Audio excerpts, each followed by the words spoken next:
지구상 어딘가를 떠돈다는 UFO의 존재도 그렇지만 외계인의 진위 여부는 늘 우리의 관심거리입니다. 그런데 우리 주변에서도 그런 외계인 같은 존재들을 만날 때가 있으시죠? 정말 소통하기 어려운 존재들 주변에 꼭 하나씩은 있습니다. 오늘 주제도 참 쉽지가 않은데요. 마치 다른 행성의 존재처럼 멀게만 느껴지는 사춘기 자녀들 어떻게 하면 좋을지 그 고민을 함께 나눠볼까 합니다. CBS 올포원 저는 아나운서 장주희고요. 오늘도 세 분의 설교 삼총사께서 든든하게 자리를 해주셨습니다. 자, 외계인 같은 사춘기 자녀와 어떻게 소통하고 또 신앙으로 교육하는 해법은 무엇이 있을지 그 고민을 세 분의 설교부터 만나보도록 하겠습니다. 자, 첫 설교를 오늘은 김동호 목사님께 부탁을 드려보겠습니다. 큰 박수로 맞아주시죠.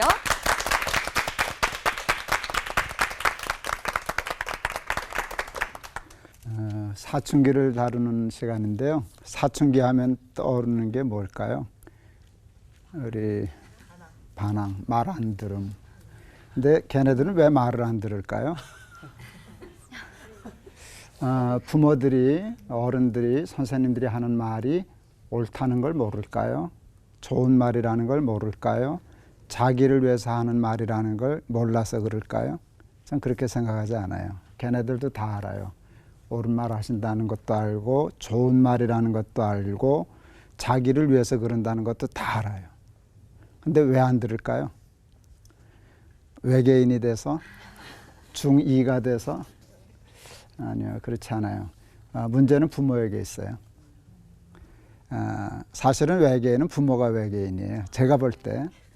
근데 우리 어른들, 부모들, 선생들은요, 아이들에게 옳은 말, 좋은 말을 기분 나쁘게 하는 은사가 있어요. 함부로 그냥 명령하고 그냥 제가 해요. 그래서 그러니까 애들이 기분 나빠서 안 듣는 거지 몰라서 안 듣는 게 아니에요. 이게 사춘기는요 사실은 굉장히 건강한 시기예요. 이제 처음 자아가 발달되는 시간이잖아요. 그전에는 그게 없으니까 시키면 하고 뭐 저거 하면 하지만 이제는 자기도 좀 생각할 시간이 있는데 자기의 생각은 무시하고 그냥 지시하고 하니까 오는 건데요. 자존감이 생겨나고 독립된 인격으로 성장하는 굉장히 중요한 시기예요. 그러니까 이게 사춘기는 골치 아픈 시기가 아니라 이거 없으면 골치 아픈 시기가 되는 거예요. 문해가 되죠. 그래서 성경은 이제 자녀들 가르칠 때 굉장히 중요한 말씀이에요. 자녀를 노엽게 하지 말고. 근데 우리 부모는 자녀를 노엽게를 참 많이 해요. 저희 아버님이 연세가 참 많으셨어요. 사실은 저희 아버님은 공부도 많이 못하셨고요. 그랬는데 제가 어렸을 때 이렇게 자전거를 두발 자전거를 타는데요. 이 할아버지가 우리 아버지는 거의 할아버지급이었거든요. 안 잡아주시는 거예요. 자꾸 자빠지는데 다른 아버지는 잡아주더만 우리 아버지는 왜 안 잡아주나. 그리고 뒤에서 실실 웃으시는 거예요. 자빠지는 걸 좋아하시면서. 한참 자빠지니까 한 말씀을 딱 하셨어요. 저는 그 말을 듣고 자전거 배웠어요. 말로 자전거를 배웠어요. 그 말이 뭔가 하면은요. 얘야 넘어지는 쪽으로 핸들을 틀어라. 우리 상식적으로 이렇게 이를 넘어지려면 자꾸 이렇게 틀거든요. 그러면 자빠지더라고요. 근데 넘어지는 쪽으로 핸들을 틀면 더 자빠질 것 같은데 뭐 밤낮 자빠졌으니까 자빠지는 게 겁은 안 나더라고요. 그래서 자빠질 겸 틀었더니 그 다음에 가더라고요. 자전거는요. 그 핸들을 넘어지는 쪽으로 틀어서 나중에 자기 쪽으로 틀고 균형을 잡는 거예요. 사춘기 자녀를 교육하고 다스리는 법. 넘어지는 쪽으로 핸들을 틀어라. 그러니까 애를 강압적으로 내가 생각하고 판단하는 쪽으로 끌려고 하니까 자빠지는 거예요. 일단 애 쪽으로 가줘야 돼요. 어느 날 우리 아내가 키득키득 웃었어요. 왜 그러냐 그랬더니 둘째가 귀뚫었대. 우리 큰 놈 둘째 놈이 한동대를 다녔거든요. 둘 다 우리는 아들 셋인데 둘째 아들이 귀걸이를 했다는 거예요. 제가 이해 못할 때였어요. 김동호 목사 아들이 귀걸이를 해. 이제 당장 전해서 이 자식아 사내 자식이 귀걸이는 무슨 귀걸이 당장 떼지 못해. 이제 그래야 되는 건데 제가 굉장히 훈련 많이 한 게 있어요. 화날 때 얘기하지 말자. 화날 때 얘기하니까 손해보더라. 일이 안 되더라. 화날 때는 제가 글을 쓰기 시작했어요. 말하는 건 감정적이고요. 쓰는 건 이성적인 행위예요. 그래서 그때도 이제 번호를 써요. 하나 간단명료하게 정리하려고. 근데 하도 열이 뻗쳐서 안 써지더라고요. 한 30분을 기다렸어요. 그러면 이제 깔아앉잖아요. 깔아앉으면 써져요. 내가 목사지 지가 목사냐? 내가 귀걸이를 했다. 그건 좀 문제가 되겠다. 근데 목사 새끼가 귀 좀 뚫어 길었으니 뭐 애가 그럴 수도 있지 뭐. 이거 굉장히 중요해요. 애는 그럴 수도 있다라고 하면 이제 핸들을 글로 튼 거예요. 그랬더니 이렇게 쭉 떨어지더라고요. 그 다음에 뚝 떨어지니까 세진 게 있었어요. 우리 지열이가 오늘 귀 뚫은 거 오늘 뚫고 싶은 거 오늘 뚫은 거 아니야. 몇 달 전부터 뚫고 싶었는데 애비 때문에 참다 뚫었을 거야. 그게 내가 썼어요. 애도 애비 때문에 참다 뚫었으면 애비도 애를 위하여 참다 말해야지. 왜 애는 참다가 뚫었는데 애비는 애비라고 그냥 확 쏟아붓고 그것도 무례하게 하고 당장 떼지 못해 이렇게 폭력적으로 얘기하냐. 그래서 몇 달 후에 얘기하자. 썼더니 내가 굉장히 자아도취가 오기 시작해. 와, 나 근사한 아버지인데. 그래서 그 다음에 하나 더 좋은 게 쓰여졌어요. 몇 달 후에 얘기는 한다. 그러나 얘기하는 것으로 그친다. 결정은 지열이가 한다.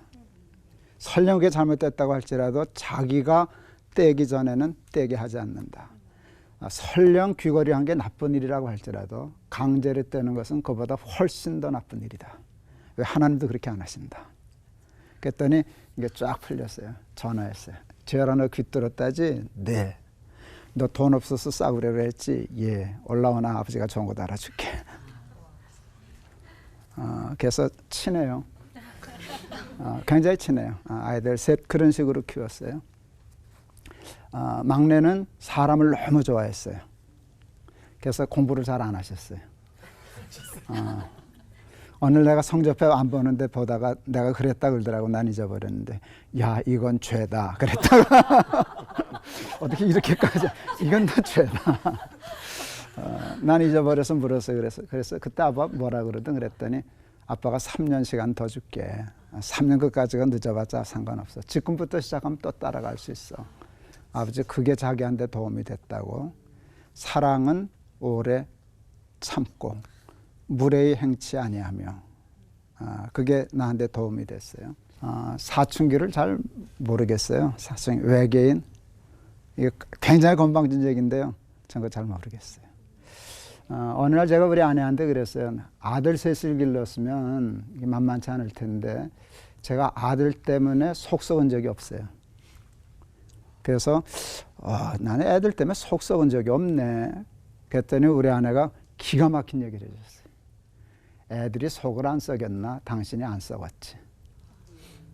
우리 애들도 똑같아요. 담배 피는 놈도 있었고 뭐 엇나가는 놈도 있었고 그러는데 나는 그걸 그때 당연한 일이라고 생각해. 애가 그럴 수 있지 뭐. 내가 속을 안 썩으니까 그 자식들이 속을 안 썩인 게 되더라고요.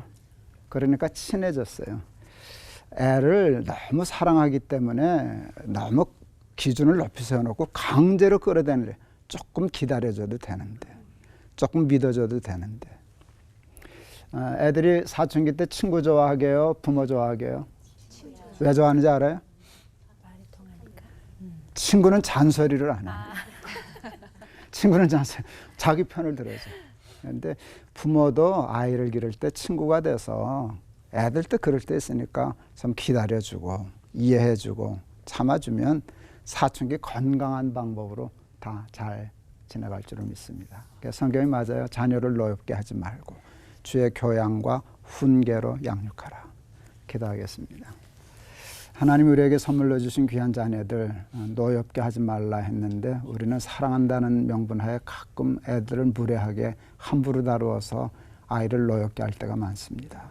주의 교양과 훈계로 잘 양육하여 아이들 하나님의 자녀로 잘 양육하는 부모의 책임들 잘 감당하게 하옵소서. 아멘. 예수 그리스도 이름을 받들어 기도하옵나이다. 아멘.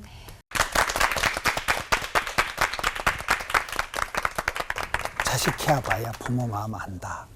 뭐 철들자 노망한다. 자식 농사 다음 세대 우리 사춘기 자녀들에 대한 것은 다 고민인 것 같아요. 숙제인 것 같고 오늘 그 앞쪽에 김동원 목사님 말씀 중에도 보면 자식이 문제가 아니고 부모가 문제다 이런 말씀하시는데 아이들이 사춘기가 문제가 아니고 부모가 갱년기 장애가 오고 부모가 사춘기가 오고 부모가 더 문제가 돼요. 저는 오늘 이렇게 제목을 The Art of Love 사랑의 기술, 사랑의 실력이라고 이렇게 봤는데 시편 109편 4절에 보면 나는 사랑하지만은 저희는 도리어 나를 대적하니 나는 기도할 뿐이라. 사랑은 아무나 하나. 사랑은 아무나 하는 거예요. 사랑의 어떤 그 실력이 사랑의 어떤 그 능력이 갖추어지면 어떤 사람을 만나도 행복할 수 있다 그러잖아요. 사랑은 반응이 아니고 사랑은 조건이 아니기 때문에 항상 우리 어머니들 세대, 엄마, 아빠, 할아버지, 할머니를 생각하면 무한 사랑. 누구는 그러더라고요. 자식 사랑은 밑 빠진 독에 물 붓기다. 여러분 밑 빠진 독에 물을 부으면 물이 흘러가 버리고 마는 것 같지만은 그 물이 이렇게 전혀 엉뚱한 데로 물이 흘러가 가지고 거기에서 이렇게 나무가 자라가지고 큰 나무가 되고 큰 숲을 이룬다는 거예요. 자식 사랑하는 게 이게 헛된 것 같지만은 이 자식을 사랑할 수 있는 그 엄마의 아빠의 사랑의 능력이 더 문제라는 거예요. 왜냐하면 아이들은 변화무쌍하고 예측불허고 질풍노도와 같고 이게 사춘기 때잖아요. 예측이 안 돼요. 저는 제가 이렇게 목회를 하면서 제일 당황이 되고 하는 게 내 생각하고 저 사람 생각이 다르다는 거예요. 이렇게 똑같지가 않다는 생각도 다르고 온도도 다르고 느낌도 다르고. 저도 아들, 딸 둘이가 있는데 말이 안 되는 거예요. 대화는 뭐냐? 대놓고 화내는 게 대화라더라고요. 대화가 돼, 대화가. 진짜 열부터 나네, 열부터. 그러면서 이제 저는 제가 이제 인간관계에서 배운 게 있는데 포기의 축복, 지는 것의 이김, 내려놓음의 자유 그런 쪽에 많이 생각을 하는 거예요. 저도 모르게 어떻게 그 자식을 휘어잡으려고 하는 적어도 내가 생각하는 것 기준으로 아이들이 지금은 다 저희 아들, 딸도 청년이 됐습니다만은 이 아이들을 자라게 할 때 적어도 아빠가 기대하는 그 최소한의 기준치가 있으니까 이 정도는 돼야 되겠다는 내 나름대로 기준을 가지고 애들을 몰아치고 막 그렇게 했던 것 같아요. 사육을 하지 말고 사랑을 해라 이런 말이 있거든요. 애를 그냥 사육하듯이 그렇게 강압적으로 내 나름대로 기준을 가지고 굉장히 애들을 힘들게 했던 것 같아요. 전 대화는 잘 안 하고 밥도 같이 잘 안 먹고 그런 세월이 지났는데 이제 제 자신이 이제 아이들을 키우면서 변화가 되더라고요. 나는 사랑하나 저희는 도리어 대적한다는 말이 소위 그 삼중 축복이라는 게 있어요. 영혼이 잘됨 같이 범사가 잘 되고 강건하니 요한 3서에 나오는 삼중 축복보다 더 중요한 게 그 뒤에 나오는 말씀인데 이 자녀들이 진리 안에서 행한다는 거예요. 그렇잖아요. 자녀가 더 중요하잖아요.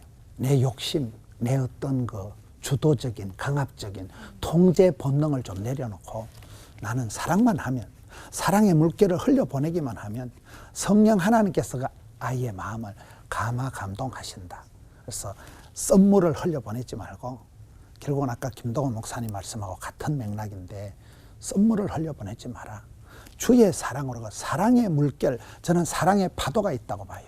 하나님을 경외하고 이웃을 사랑하고 부모님을 공경하고 형제간에 오해하고 가정을 사랑하고 교회를 사랑하고 나라를 사랑하고 사랑의 물길이 흘러가기 시작하면 가정에서도 사랑의 공동체가 되고 고기도 먹어본 사람이 먹는다고 그런 사랑받고 은총받고 축복받고 귀염둥이 예쁜둥이 우리 자기 한국도 자기 그렇기 때문에 이제 그 아이들은 좋은 또 하나의 부모가 될 수 있다고 보는 거예요.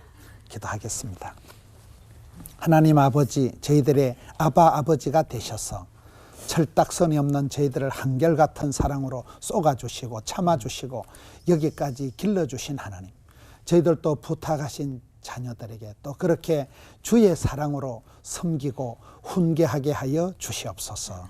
예수님 이름으로 기도하옵나이다. 아멘.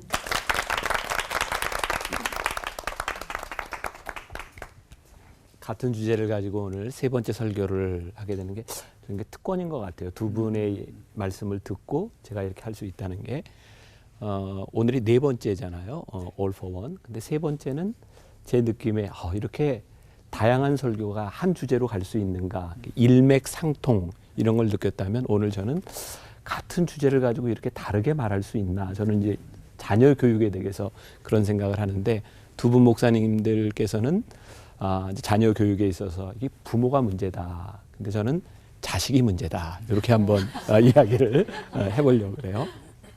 사실 사춘기라고 하는 것이 물론 어떤 인생의 시기에 있어서 이제 제어할 수 없는 한 시기를 지난다고 하는 부분에서는 우리 다 긍정을 하지만 정말 사춘기라고 하는 그 시기가 그때 딱 만들어지는 것일까? 아니면 그 전의 시간들을 통해서 이런 사춘기를 겪는 것일까라고 생각해 본다면 저는 이 전 시간들이 이렇게 만들어져서 사춘기를 지나가는 거라고 생각하거든요.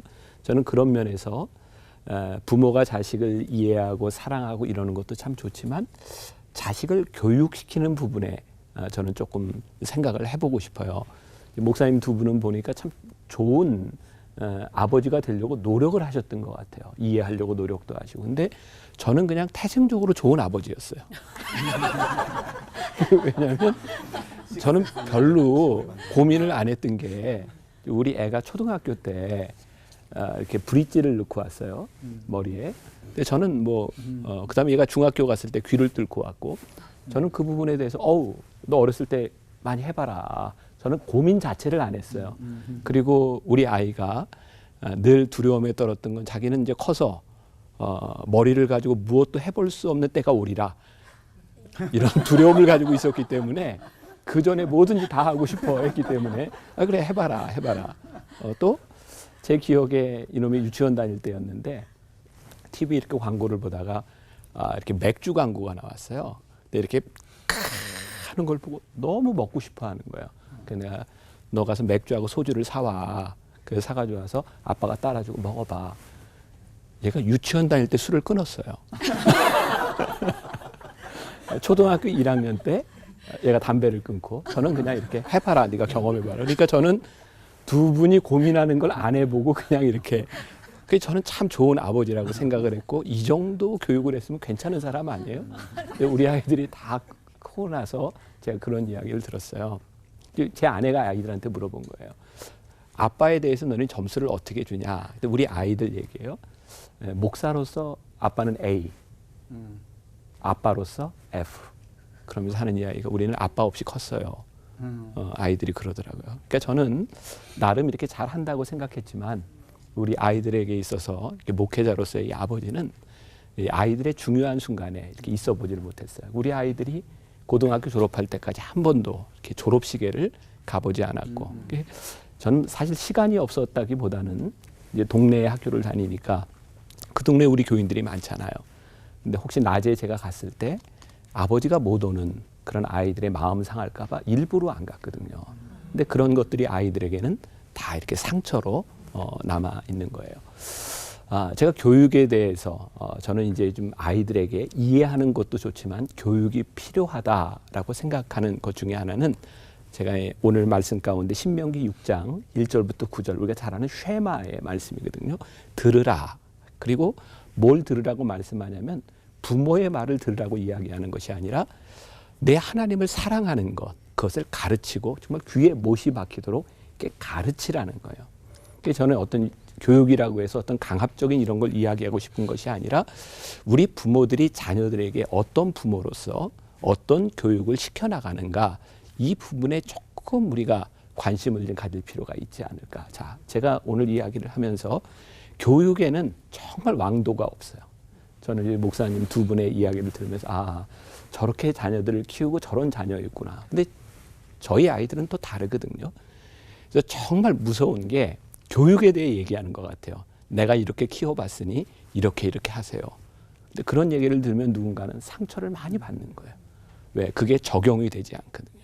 그러니까 저도 제 경험을 이야기하고 목사님들도 목사님들의 경험을 이야기하지만 여러분들에게 참고가 될 수는 있을지 몰라도 하나님은 그 아이들에게 적절한 무언가를 가지고 계시는데 정말 중요한 것은 개별적인 것이 아니라 보편적인 원리들을 우리들이 좀 잘 가르쳤으면 좋겠다. 그게 바로 하나님을 사랑하는 것을 어렸을 때부터 가르치는 것이 중요하지 않을까. 저는 하나님이 저에게 큰 은혜를 주셨다고 생각하는 것 중에 하나가 저희 아들은 공부를 꽤 잘했어요. 그러니까 이제 고3 때 전교 1등도 할 만큼 제 딸은 전교에서 꼴등을 했어요. 제 딸은 장애를 가지고 있거든요. 이 세상에서 이렇게 장애를 가진 자녀를 키운다고 하는 것은요, 그게 신체적인 장애든 정신적인 장애든 이것은 어떤 교육도 적용이 되지를 않아요. 뭐 여러분들 중에 자녀 때문에 힘들어하는 사람이 많겠지만 자식한테 이렇게 마줘본 사람이 얼마나 될까. 제 몸에는 상처도 있어요. 제어하지 못하는 자식이 문을 열고 9층에서 뛰어내리겠다고 창문을 여는 그 자식을 봐야 되는, 이건 교육에 대한 문제가 아니고 교육할 수도 없는 부분이고, 그러니까 자식에 대한 아픔을 가지고 있는 것은 누구도 설명할 수 없어요. 그러나 우리들이 그런 개별적인 문제가 아니라 우리들이 할 수 있는 게 있다. 어렸을 때부터 자식에 대한 아이들에게 가치, 그리고 하나님을 사랑하는 것, 이런 것들을 끊임없이 가르치는 것이 우리의 역할이고, 또 나머지는 하나님께 이렇게 맡겨야 되는 부분들도 있지 않을까. 또 자식에 대한 이런 교육을 잘하고 화목한 가정들을 보며 우리들이 참 부러워할 때, 우리는 우리의 아픔들을 가지고 있잖아요. 근데 하나님은 우리들 모두에게 저는 십자가를 주셨다고 생각해요. 자녀의 문제일 수도 있고 다른 문제일 수도 있고. 제가 미국에 이렇게 공부하러 갔을 때 이 콜럼버스라고 하는 도시에서 제가 이제 교육 목사를 해서 공부하면서, 근데 그 콜럼버스라고 하는 그 도시는 이제 거의 성공한 한국 그 이민자들이 있는 곳이에요. 뭐 메디컬 닥터도 많고 PhD를 한 사람도 많고. 처음 교회를 갔는데 교육 목사로 갔으니까 부모들이 이야기를 하는데 저한테 자식 자랑을 그렇게 많이 하더라고요. 우리 애가 하버드, 예일, 스탠퍼드, 뭐 정말 좋은 학교를 간 자식 농사에 성공한 그런 부모들의 얘기를 참 많이 들었어요. 그때 제 생각이, 야, 이민자들이 와서 정말 성공했구나. 자식들이 좀 잘 자랐구나. 몇 주를 지나면서 제 눈에 자식에 대한 아픔을 가지고 있는 부모들의 모습이 보이기 시작했어요. 교회에서 자랑거리가, 자식에 대한 자랑거리가 있는 사람들은 이야기하는데 자식에 대한 아픔을 가지고 있는 사람은 아무 얘기를 못 하더라고요. 저에게 제 자식에 대한 아픔이 없었다면 저는 그 사람들이 눈에 들어오지 않을 수도 있었을 것 같아요. 그리고 제가 깨닫게 된 게, 교육, 우리들이 기본적으로 말씀을 교육하고 잘하지만 이 세상에는 교육으로 안 되는 사람도 있구나. 우리는 노력하면 된다고 생각하는데 노력해도 되지 않는 사람이 있고, 누군가가 도와주지 않으면 안 되는 사람도 있구나. 그래서 이 자식의 교육에 대한 사춘기를 다루는 문제에 대해서 정답은 없어요. 다 달라요. 자식이 틀리고 부모가 틀리기 때문에 다 다른 거죠. 그래서 저는 그럼에도 불구하고 우리들이 자식에게 가르쳐야 되는 그것을 우리들이 놓치지 않고 나머지 부분들은 이렇게 하나님께 좀 맡길 수 있으면 좋겠다. 예를 들어서 뭐 제가 우리 아이들 교육한 걸 이야기하자면, 그냥 아이들 고3 됐을 때, 우리는 딸이 장애가 있어서 아들하고 같이 고3을 다녔거든요. 아이들에게 고3이 되면서 제 아내하고 약속한 게 있었어요. 고3 굉장히 중요한 시간이죠. 그렇지만 너희들이 금요일 날 예배 시간에 빠지지 마라. 그리고 저녁마다 제 아내가 매일 이렇게 잠언을 한 장씩 이렇게 읽으면서 지나갔어요. 아이들에게 뭘 가르쳐 주고 싶었냐면, 너희들의 인생에 가장 중요한 때를 지나고 있을 때 너희들의 인생에 진짜 중요한 게 무엇인지를 놓지 않았으면 좋겠다. 물론 제가 이렇게 교육을 했고 제 아내가 이렇게 했다고 우리 아이들이 문제가 없을까요? 아니에요. 아이들이 가지는 동일한 문제들을 다 가지고 살아가고 교육한다고 되는 것도 아닐 수 있어요. 그럼에도 불구하고 저는 오늘 이 말씀, 신명기 6장 1절부터 9절까지에 있는 쉐마의 말씀, 우리들이 가르쳐야 될 것을 부지런히 가르치고, 그리고 귀에 들려야 될 것을 부지런히 들리도록 하고, 우리가 부모된 입장에서 하나님 앞에 좋은 부모가 될 수 있도록 또 이렇게 노력하고. 근데 저는 여러분들에게 정답은 없다. 우리들이 하나님 앞에 우리들의 문제를 놓고, 때로는 그게 나의 십자가고 나의 기쁨이고 나의 감사가 될지 모르지만 우리들에게 주어진 것 잘 붙들고 가자. 그렇게 말씀을 좀 드리고 싶고, 저는 오늘 방송을 듣고 있는 여러분들 가운데 무거운 짐이 있다면 잘 지세요. 그리고 때때로 기다리고 인내하면, 우리 아까 목사님들 말씀하신 것처럼 그런 것 같아요. 내가 내려놓으면 내가 상처받을 일도 없고, 여러분들의 가정에 정말 좋은 또 회복과 또 좋은 관계의 축복이 있기를 간절히 소원합니다. 기도하겠습니다. 하나님, 우리들에게 주신 선물, 그것이 우리들에게 때로 짐이 되고 부담이 될 때도 있고 우리들에게 기쁨이 되고 행복이 될 때도 있는데, 우리의 인생 살아가는 날 동안 우리들에게 주어진 우리의 사명들이 주 안에서 복되게, 우리의 가정들이 주 안에서 아름답게 만들어지는 꿈을 꾸고 기도하며 그렇게 감사하며 살아가는 귀한 하나님의 사람들 되게 하여 주옵소서. 예수님의 이름으로 기도했습니다. 아멘. 자녀를 키우는 한 부모로서 정말 한순간도 놓치지 않고 집중하게 만드는 설교를 들었습니다. 정말 마음 같아서는 막 꺼내서 적고 싶은 마음이 있었는데요. 저는 세 분의 설교가 맥락이 다 다르잖아요. 다르다는 게 굉장히 위로가 됐어요. 정답이 없을 수 있구나. 그렇다면 우리 아이와 나와의 소통의 문제는 또 어떻게 풀어야 될까는 저의 숙제로 남겠지만 그것마저도 또 굉장히 감사한 그런 시간이었습니다. 뭐 눈물을 흘리시는 분도 계시고 굉장히 열심히 설교를 들으셨는데 조래훈 형제부터 네. 어떻게 들으셨는지요? 저는 그래도 사춘기가 없었던 것 같아요. 네. 지금이 사춘기인 것 같아요. 어떡해요? 늦으면 안 돼요. 그러니까요. 중고등학교 시절에 잔잔하게 그래도 은혜 가운데 잘 커왔던 것 같은데요. 그래도 보면서 정말 내가 여기까지 올 수 있었던 거는 하나님의 은혜다라는 생각도 하면서, 무엇보다도 아직 어리니까, 청년이니까 나중에 결혼을 해서 내 자녀가 또 생겼을 때 내 자녀에게 어떻게 해야 될지를 오늘 배웠던 시간이었던 것 같습니다. 예, 저도 이제 두 아이를 이제 홈스쿨을 하고 있는데요. 이제 그러다 보니까 사실은 막막할 때가 너무 많았어요. 근데 오늘 목사님들 말씀이 얼마나 또 귀하고 달콤했는지 너무 좋아서 진짜 이 희미한 안개가 이제 좀 싹 거치는 그런 마음이 들었습니다. 네. 정말 서점에 가봐도요, 사춘기 자녀 어떻게 키워야 될지에 대한 것도 굉장히 많은 책들이 많이 나와 있고, 또 유튜브나 이런 데도 많은 강연들이 올라올 정도로 많은 분들이 참 고민하시는 그런 문제가 아닐까 싶은데, 우리 크리스천 가정의 부모와 자녀들은 어떻게 소통해야 될까, 오늘 좀 고민을 솔직하게 좀 털어놨으면 하는 생각이 듭니다. 문답 토크 어느 때보다도 정말 뜨거 할 것 같아요. 뜨거. 어떤 분부터? 네, 제가 먼저 질문 드릴게요. 제 경험도 그렇고요.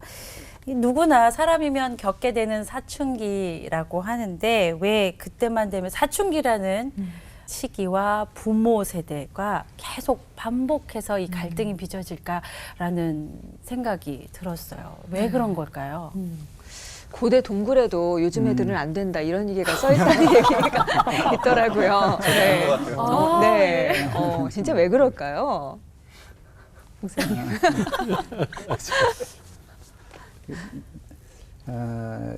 저희 아버님이 저를 47에 낳으셨어요. 47살 차이 나는 아버지인데 꼭 친구 같았어요. 그러니까 그런 난 부모가 문제라고 하는 건데요. 그러니까 부모가 그냥 자기 입장에서만 자꾸 생각해. 애는 애 입장에서만 생각하는데, 애버로 어른 입장에서 생각하라 그러는 게 합리적이겠어? 어른이 애 입장에서 생각하는 게 훨씬 빠르겠어. 그래서 나는 이제 그쪽으로, 근데 그건 동서고금을 말하고 부모는 부모대로 이렇게 하는 게, 그래서 갈등이 생기는 것 같아요. 근데 조금 방향을 틀면, 연습하면 그렇게 어려운 문제 같아 보이지는 않아요. 우리 아이가 대학을 졸업할 때, 저도 이제 목회 때문에 아이들하고 시간을 많이 못 가져봤기 때문에 대학을 졸업할 때 아들하고 둘이 열흘 동안 여행을 했어요. 제가 아들하고 둘이 여행한다 그랬더니 주변에 있는 목사님들이 다 조심하라고 말리더라고요. 너무너무 힘든 건데 그러다 부자간에 정난다고. 근데 이제 둘이 이제 여행을 하고 한 3, 4년이 지났거든요.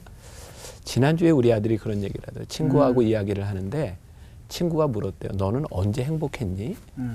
그랬더니 아들이 아빠하고 둘이 여행했을 때. 근데 친구가 그걸 굉장히 의아하게 예, 받아들이더라는 거예요. 근데 이제 지금 지나놓고 보면 아들이 아빠를 참 많이 참아줬구나. 여행하는 동안. 그리고 저는 이해할 수 있는 좋은 계기가 됐는데 그 목사님 말씀하신 대로 이해하려고 하고 이해가 되기 시작하면 참 이렇게 좋은 것 같아요. 그런데 우리가 그런 이제 기술이 부족하지 않은가. 이제 저도 이게 참 자식은 아무리 나이를 먹어도 부모님에 대한 기억이 저도 돌아가신 아버님을 생각하면은 저는 아버지하고 굉장히 많은 트러블이 있었어요. 아버지가 목사님이었는데 제가 아들 목사가 돼서 목회를 하는데 목회 철학이 안 맞는 거예요. 정말 같이 목회를 못 하겠는 거예요. 저는 아버지하고 같이 목회를 못 하겠더라고요. 그래서 막 짐을 몇 번 쌌어요. 난 아버지하고 절대 못 해. 집 나가. 우리 아버지도 저한테 그래서 야, 내가 너 아니면 못 하냐? 나가. 그리고 근데 그게 이렇게 오래 가지 않아요. 그 다음 날 되면 또 아무 문제가 없어지고. 근데 이렇게 지나놓고 보니까 제가 아버지를 늘 이기더라고요. 그러니까 제가 주장하고 끝까지 관절시킨 건 싸워서 제가 이겨요. 아버님 돌아가시고 나서 보니까 아버지가 져주셨구나. 내가 이긴 게 아니더라고요. 그러면서 아들 모습을 보니까 내가 아들에게 어떤 아버지인지. 그리고 우리 아들이 이제 지금은 그런 얘기예요. 나는 아빠를 보면서 아빠하고 안 닮았다고 생각했는데 요즘 아빠 보니까 내가 아빠 같아요. 요즘 내가 깜짝 놀라는 게 미장원에 가서 거울을 딱 보는데 우리 아버지가 앉아 계시고. 근데 그 세대를 이렇게 받아들이고 그 과정이 힘들기는 하지만 이게 인생이구나. 이러고 보니까 제가 굉장히 나이 들어 보이는데 요즘은 그런 걸 많이 느껴가는 것 같아요. 역할을 배워가는 거죠. 네. 그죠? 네. 이 세대 차이 또 이 사춘기는 왜 언제라도 계속 반복되는가? 저는 이렇게 볼 때에 그 시대의 아픔이 있다. 어떤 사람마다 개인의 십자가가 있다. 교회마다 시험거리가 있다. 집구석마다 기도 제목이 있다.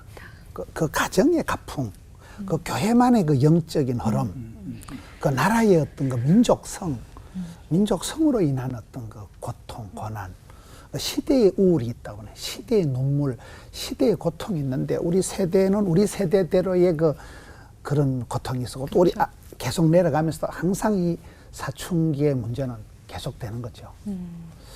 그러면 어떻게 할 것이냐 할 때 저는 이제 두 분 말씀을 들으면서도 같은 얘기가 이 간격을 좁혀야 된다. 세대 차이를 이 자녀와 부모님 사이를 이렇게 붙이는 이 작업이 이제 중요하잖아요. 관계 지수를 이렇게 높여야 되는데 저 같은 경우도 일단은 시간이 없었어요.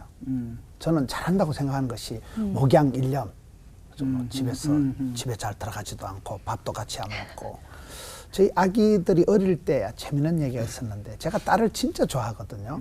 아들은 내가 조금 라이벌 의식을 느끼고 아들하고는 집사람하고 삼각관계를 형성해서 그 아들 남성끼리의 그런 게 있는 것 같아요. 저는 아들하고는 왠지 모르게 좀 신경전을 벌이는데 딸은 그냥 무조건 엄청 완전 좋아요. 사모님이 산적한 이제 그런데 그 딸이 어릴 때 제가 물어봤어요. 우리 딸 아빠가 좋아 엄마가 좋아 이러니까 엄마가 좋다는 거예요. 네. 저는 모든 부분에 제가 잘했거든 애한테. 한 번도 잔소리 안 하고 한 번도 안 뭐라고. 근데 집사람은 애 막 머리 삐서라 뭐 컴퓨터 그만해라. 늘 엄마는 잔소리하고 뭘 하는데 얘가 엄마가 좋다는 거예요. 왜 엄마가 좋냐 이러니까 엄마가 조흥은행에 가서 옛날엔 그 신한은행이 조흥은행이었어요. 그래서 엄마가 조흥은행에 가서 돈을 찾아가지고 엄마가 자기하고 손잡고 마트에 가서 맛있는 거 사주고 엄마 야, 그 돈이 아빠 돈이야. 얘는 그걸 모르는 거예요. 얘는 아빠가 이렇게 고생하면서 지를 위해서 돈을 버는 거 신한은행에 조흥은행에 입금시킨 건 내가 했단 말이에요. 그런데 찾아서 지 손잡고 빵집에 가서 빵을 사준 건 엄마단 말이에요. 그래서 제가 그때 깨달은 게 자식을 위해서 개고생하고 노력하는 아버지가 없다. 놀아주는 거. 같이 놀아줘라. 손잡고 놀아주는 게 장땡이죠. 제가 그때부터 그 딸한테 대한 배신감이 지금도 그래. 엄마하고는 또닥거리고 싸우면서도 엄마를 좋아하고 나는 지를 위해서 막 무한 사랑 엄청 사랑해 주는데도 거리감이 있는 거예요. 친하게 놀아본 추억이 없는 거예요. 저는 그 부분이 아쉬우시겠어요. 이제 제 나름대로 이제 아기들한테 다가가려고 이제 노력을 할 그 사랑의 기술을 가지고 간격을 좁히자. 언더스탠딩. 입장 바꿔놓고 생각하자. 자꾸 이제 그런 너무 단계인 것 늦었어. 같아요. 그러니까 철들자 노망한다. 네. 확실히 친한 사람과 저희가 하나님과의 소통도 그렇고 또 아이와의 소통도 그렇고 소통의 문제가 참 문제구나라는 생각을 또 하게 됩니다. 그 사춘기가 오면은 소통이 좀 어려워지면서 자녀들과 참 어려움을 많이 겪는데 아직 전도사님 아이들은 그렇게 어려움이 겪을 나이는 아니죠? 이제 저희 초등학교 6학년이 이제 큰 아이가 이제 그렇게 됐는데 네. 이제 물어보면 자기는 왔다고 하고 아까 우리 왔다고. 예 김문호 목사님이 어. 말씀하신 것처럼 네. 저희도 재밌는 일이 있었는데 제가 이제 찬양 사역을 하고 이제 아무래도 이제 일하는 시간이 저희도 이제 낮 시간에 좀 놀아주기도 하고 집에도 있고 작업도 하고 저녁 시간에 좀 일을 하고 하니까 하루는 이제 그 아이가 이제 저한테 딱 오더니 아버지 좀 일 좀 하시면서 돈 좀 버시면 어때요? 이러는 거예요. 야, 너 지금 무슨 소리 하는 거야? 네가 먹고 입는 게 다 내가 준 건데. 예? 그래서 이제 집사람이 항상 뭐 이제 누구 교육한다, 뭐 배우러 간다고 항상 밖에 나가고 저는 집에 있으니까 다 엄마가 번 줄 아는 거예요. 너무 억울한 거예요. 제가 앉혀놓고 내가 지금 한 달에 얼마를 벌고 네 교육비로 내가 어떻게 하는지 다 설명해 줬어요. 재정 설명. 그래요? 완전 히 얘가 이제 새로운 세상이 열린 것처럼 그러더니 이제 제가 이제 설교를 할 그게 문이 열려가지고 설교 준비 이제 새벽 4시까지 이제 좀 아무것도 모르니까 막 붙들고 있으니까 이제 그때 좀 흐뭇했나 봐요. 새벽 4시에 화장실 가다가 저를 딱 보더니 이제 열심히 이제 돈 벌고 있다고 저한테 그렇게 하더라고요. 네. 네. 저희 이제 홈스쿨을 하고 있기 때문에 이제 어떻게 보면은 그 요즘 이제 입시 위주로 아이들 막 이렇게 학원을 돌린다고 하잖아요. 네. 그런 이제 사회 풍조 속에서 어떻게 하면 정말 아이들한테 뭐가 우선순위다 이걸 이렇게 정말 지혜롭게 가르치면서 양육할 수 있을지 그걸 좀 궁금합니다. 목사님께 네. 좀. 진짜 우선순위를 어떻게 해야 될까요? 옛날 우리나라가 가난했을 때는요 공부를 안 하면 살 길이 없었어. 부모 입장에서 볼 때 공부를 해야 뭔가 희망이 있고 다른 건 아무것도 없었어요. 근데 지금 세상이 바뀌었어요. 그러니까 공부만 해서 사는 세상이 아니라고. 그래서 사실은 저희 아이도 공부 잘하는 놈이 한 놈은 있어요. 근데 한 놈은 진짜 바닥 기는 놈이 있었거든요. 근데 그거 걱정하지 않았어요. 걔가 이제 사실은 수능을 엉망으로 봤어요. 나한테 메일을 보내고 안 들어왔어 집에. 아버지 제가 부끄러우시죠? 그랬어요. 그래서 내가 얼른 이제 메일을 보냈어. 공부를 좀 잘하면 좋겠다는 것 뿐이지 공부를 잘하면 내 새끼고 못하면 남의 새끼냐. 공부 좀 못했다고 부끄러워하는 애비가 부끄러운 놈이지 아버지는 안 부끄러워. 왜 사실 우리 아들은 굉장히 장점이 많았거든. 정이 많아. 사람 관계가 너무 좋아. 동물도 사랑해. 그 공부 잘하는 건 못지않게 더 중요한 거지. 내가 그걸 인정해 줬어요. 그랬더니 들어왔어. 그러더니 공부를 해. 그러니까 이제 꼭 공부하는 일에 옛날처럼 못 먹고 가난할 때 공부하는 살기라는 것처럼 그때는 부모가 그럴 수밖에 없었어요. 근데 지금 그냥 좀 자유롭게 길러도 되고 공부하는데 너무 시간 낭비 같아. 공부 때문에 조바심 낼 필요는 없다고 저도 생각을 하는데 우리 아들도 공부 잘했는데 대학 다 떨어졌거든요. 그래서 이제 미국으로 유학을 갔어요. 떨어지고 아들이 재수한다 그래서 이런 얘기를 했어요. 아들아 재수해 괜찮아. 너 앞으로 목사 됐을 때 교회 이력서 냈는데 경쟁자가 한 사람은 재수도 안 해본 사람이고 너 재수한 사람이다. 교인들 입장에서 재수해본 아픔이 있는 목사와 떨어져 보지도 않은 목사 중에 어떤 목사가 더 좋은 목사냐. 재수해 괜찮아. 1년 늦는 거 뭐. 근데 이제 재수를 준비하다가 이제 그냥 시험 보고 이제 미국으로 갔는데 저는 그것도 지나놓고 보니까 은혜인 거예요. 그래서 제가 아들한테 그래요. 너 한국에서 대학 안 떨어졌으면 너 미국 가서 공부할 생각이나 했겠냐.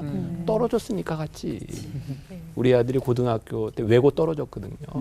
제 아들한테 그래. 너 외고 떨어졌으니까 일반 고등학교에서 1등 해봤지. 너 외고 왔으면 절대 1등 못해.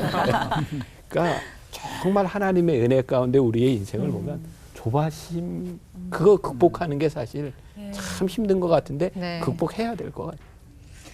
아이들에 대한 하나님의 부르심이 다 있잖아요. 근데 부모는 자기가 부르려고 그러거든. 그래서 이제 나는 그걸 포기하고 아이들한테 너 좋아하는 거 해라. 이제 은사를 늘 생각해서 하나님의 부르심은 뭔가 하면 힌트가 은사에 있다. 하나님이 이걸 불렀으면 이걸 잘할 수 있는 은사, 탤런트를 주시지 않겠냐. 그런데 은사는 3가지를 맞춰보면 알아. 그랬어요. 옳으냐, 좋아하냐, 잘하냐. 도박 잘하고 좋아해도 은사 아니야. 그건 옳지 않으니까. 그런데 웬만한 직업은 그 2가지만 맞추면 되게 알아. 근데 우리 막내는 옷을 너무 좋아했어요. 난 패션 디자이너 되는 줄 알았어요. 근데 진짜 좋아했는데 포기했어요. 너 왜 포기했냐? 아빠가 얘기하는데 하나가 안 맞아. 그래. 뭐가 안 맞냐? 좋아하는데 잘할 수는 없어. 그래서 좋아하는 걸 포기했어요. 남이 잘한 거를 좋아하는데 자기가 그걸 만들 수 없다는, 그건 자기 은사 아니라는 거예요. 이제 그러고 목사가 됐었어요. 그랬는데 그러니까 그렇게 하나님이 너를 어디로 부르시냐, 그게 중요한 거지. 그러니까 욕심에 따라서 자기가 뭘 정한다든지, 부모가 조바심의 욕심 때문이야. 다 이렇게 욕심이고, 그것도 옛날 구닥다리 지나간 거 다 지나간 거 그 기준에 맞춰서, 그러니까 조금. 조래원 형제님은 어떤 질문 하실까요? 저는 3분의 목사님 네. 그 말씀을 듣고 과연 목사님 3분이 어떻게 자녀분들을 양육을 하셨는지, 그리고 사춘기 자녀들을 어떻게 하면 신앙적으로 잘 양육할 수 있는지, 그런 비법들을 조금 저희도 궁금하지만 아마 시청자분들도 좀 궁금해하실 것 같아서 좀 구체적으로 교육에 대한 비법, 신앙적인 그런 부분들을 한번 들어보고 싶습니다. 저는 이렇게 자식 농사, 아이들에 대한 교육에 할 말이 없어요. 집사람이 다 한 거예요, 집사람. 저는 애들은 완전히 집사람한테 다 맡겨놓고, 저는 막 교회에서 자고 교회만 있었지. 어떨 때는 이렇게 누가 물으면 우리 애들이 지금 몇 학년이지? 잘 모르는 거예요. 애들 나이도 모르고 뭐. 목사님 때 아버지들은 많이 그러지 난 이 않을까 정도는 싶어요. 학교 뭐 졸업식, 입학식 가본 적도 없고. 장가를 잘 가야 되겠죠. 그래서 그 IQ는 뭐 아빠, EQ는 엄마 이러잖아요. 그 정서적인 이런 부분은 아내가 다 한 거예요. 그래서 뭐 마주보는 여자를 마누라, 옆에 있는 여자를 옆편내, 집안에 있는 태양 같은 여자를 안해, 해를 품은 달, 이렇게 되는 거예요. 그래서 엄마의 영향력이 저는 그 처복을 받았다. 집사람이 애들 교육을 도맡아서 했고, 그 부분이 저는 이제 고맙기도 하고 미안하기도 하면서 결국은 이제 그 부모의 문제라고 할 때는 행복한 부모가 왕대밭에 왕대난다. 행복한 부모가 행복한 자녀를 만들 수가 있는 거잖아요. 흐름이 있잖아요. 가정의 부모 사랑, 내리 사랑, 올리 효도라는 그런 부분에서 저는 첫째는 그 제 성장 과정에서 그 부족한 그 부분이 오히려 저를 사역자의 길로 밀어붙이는 그 계기가 됐다는 것과, 또 하나는 아내를 잘 만난 그 덕분에 저는 날로 먹는 자식 농사는 그냥 아내가 다 맡아서 너무나 잘했고, 저는 그냥 뒷짐지고 구경만 한 그런 케이스라고 봐요. 목사님 그 연배 분들은 그런 아버지들이 많지 않을까 싶어요. 대부분. 저는 제 세대만 해도 목사님처럼 가정은 아내에게 맡기고 교회만 하는 게 충성이라고 생각하던 때거든. 근데 제가 목사 안수 받고 결혼해서 아예 셋을 낳았을 때 하나님 앞에 전혀 불충한 목사처럼 이렇게 기도했어요. 하나님, 저는 교회를 위해서 가정 희생 안 할 겁니다. 애 셋만 잘 길러도 하나님 50% 남는 겁니다. 이제 그래서 사실은 그래도 애는 우리 아내가 길렀어. 그렇지만 난 굉장히 많은 시간과 애들 제가 썼고, 나는 애들 위주로 목회했어요. 그리고 휴가 열심히 다니고, 그래서 애들은 지금도 나와 같이 여행 가는 걸 제일 좋아해. 우리는 가족이 전체가 다 지금도 그러는데, 근데 그러니까 한국의 남성들이 되게 일중심적이에요. 그런데 가정 중심이어야 돼. 그래서 아이하고 노는 시간과 필요해요. 사랑은 얼만큼 시간을 썼느냐가 굉장히 중요하고, 그다음에 이제 상투적이고, 애들 말로 하면 재수 없는 소리 한번 할게요. 신앙교육은 이제 가르치는 게 중요한데 애들이 보고 좋아야 배워요. 아, 예수 믿으니까 저렇게 좋구나 해서 하는 건데, 저는 53살에 어떤 죽을 것 같은 이상한 느낌이 있었어요. 근데 그 이상한 느낌들이 나는 굉장히 정확했었거든. 그래서 진짜로 죽는 줄 알았어. 근데 아직도 안 죽었는데. 그래서 53살에 제가 정말 자식들 불러놓고 유언을 했어요. 유언을 여러 달 기도하면서 찾았어요. 성경 구절 중에 한 절만 딱 유언으로 주고 죽어야지. 근데 그게 요한복음 14장 6절이었어요. 내가 곧 길이요 진리요 생. 예수님이 길이야. 큰 놈 셋째 놈은 그냥 받아들이더라고요. 근데 우리 둘째가 영화를 하는데 어떻게 알아요? 그러더라고요. 근데 반항적으로 물은 건 아닌데 굉장히 진지하게 물어요. 근데 당황했어요. 어떻게 알 수 있느냐를 설명할 길이 없더라고요. 보이지 않는 하나님에 대해서. 근데 나도 모르게 말이 이렇게 나갔어요. 아빠가 가봤지 않냐. 근데 그 말을 하는데 힘이 생기더라고요. 내가 가봤잖아. 그랬더니 둘째가 그 자리에서 난 그 표정을 잊을 수가 없어요. 그놈이 맞네, 우리 아빠 가봤네. 신앙교육은 그걸 끝났어요. 그러니까 내가 갔더니 맞더라. 아빠가 가봤더니 맞더라. 먹어봤더니 야 맛있더라. 좋더라. 근데 애가 살면서 봤거든. 우리 아버지 나는 상고 출신에다가 성격 참 그래. 내성적이고 사람 대하는 걸 힘들어했으니까 목회 못할 사람이거든. 내 별명이 가까이 하기엔 너무나 먼 당신이었어. 교인들이 내 곁을 못 왔어. 그럼 목회 못하는 거야. 애들이 다 아는데 목회하고 사는 게 신기하거든. 근데 그게 하나님의 은혜라는 거 알고, 그러니까 예수 믿는 게 맛있다는 걸 가르쳐줘야지. 맛보 알지어다 그 얘기했다 그랬잖아, 그지? 그러니까 내가 맛보아서 알면 지들도 알아. 그래서 강제적으로 하지 않고 그게 좋은 교훈이 아닐까 하는데, 일단은 약간 초질간 놀아야 되더라고. 애들하고 친해져야 예수도 믿고 가르침도 받고 교훈도 받고 그러는 거지. 관계가 나쁜데 뭐가 통하겠어요. 그렇죠? 아이들과의 관계도 그렇고 부부 관계도 그렇고 확실히 이렇게 투자한 만큼 저금한 만큼 나중에 찾아 먹을 게 있는 것 같다. 그런 생각이 좀 듭니다. 투자하는 시간 지금 갖고 계시다면 아낌없이 좀 투자하셨으면 좋겠고요. 자, 오늘 세 분이 각기 다른 방향에서 출발하셨지만 그래도 큰 맥락으로 하나로 또 모이신 것 같아요. 아이들에게 정말 우리의 방법이 아니라 하나님께서 주시는 그 마음으로 또 사랑을 잘 흘러내려가는 우리 부모들이 됐으면 하는 그런 마음이고요. 자, 이 세 분 목사님께 다시 한번 감사의 박수 부탁드립니다.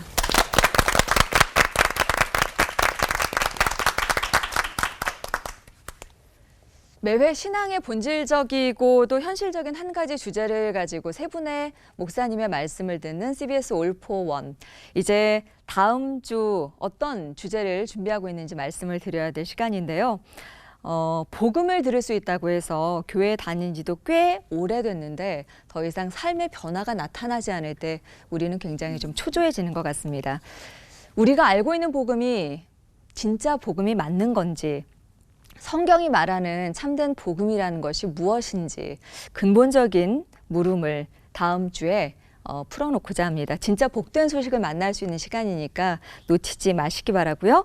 자, CBS All for One 다음 시간을 기대하면서 조례원 형제님의 선창으로 마무리하겠습니다. 설교로 하나 되는 시간 All for One!